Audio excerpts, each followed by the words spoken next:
Hi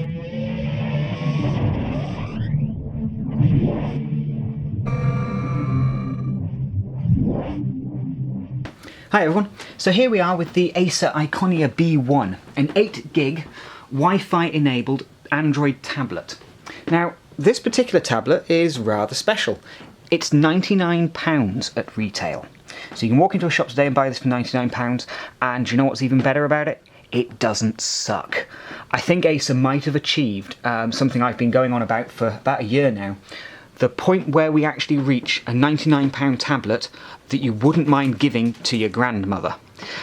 As in, she's not just going to look at it and go, why are you giving me this piece of junk? The Iconia B1 is packing a MediaTek 1.2 GHz dual-core processor, and let me tell you, it's no slouch. I've been playing a few games on it, and this £99 tablet can game.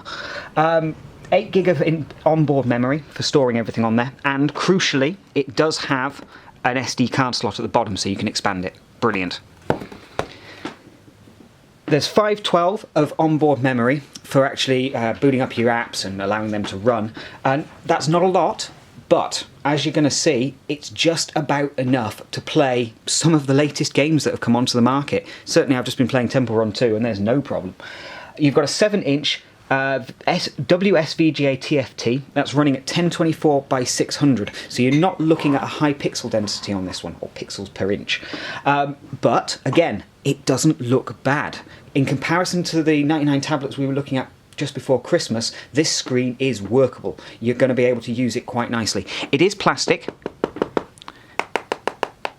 screen, and unfortunately it picks up fingery smudges very, very easily, and also it's quite reflective.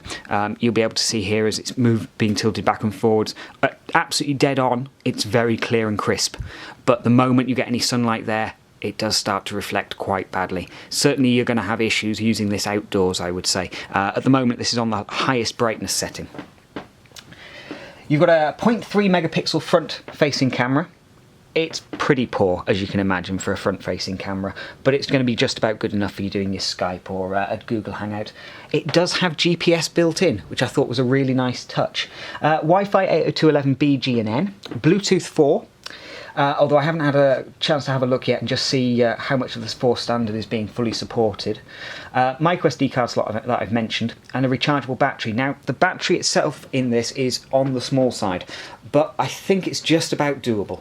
I was able to drain the battery down from about 60% in an hour and a half doing some gaming, which you could probably say, but you know, I was playing Grand Theft Auto Vice City at the time, so not exactly the easiest going game out there when it comes to you know, pulling on your battery. So what are we running? Well, it's running Jelly Bean, which is absolutely fantastic. So there's no ice cream sandwich on this. So it's running the latest version of Jelly Bean. It's 4.1.2, so it's not the 4.2 release, but I would expect, given that when I turned this on, it already had an update waiting for me from Acer, it does look like they're going to be keeping this nice and up to date. So it has all of the standard Jelly Beany stuff going on that comes in 4.1.2.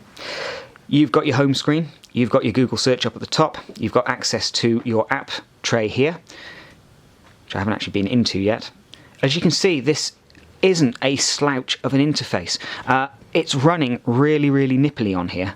And yeah, there's some slight slowdowns in the redraw, but other than that, I found that it's passable. There are tablets out there costing twice as much that have much worse interface lag than this does. If we just bring up the Play Store, for instance,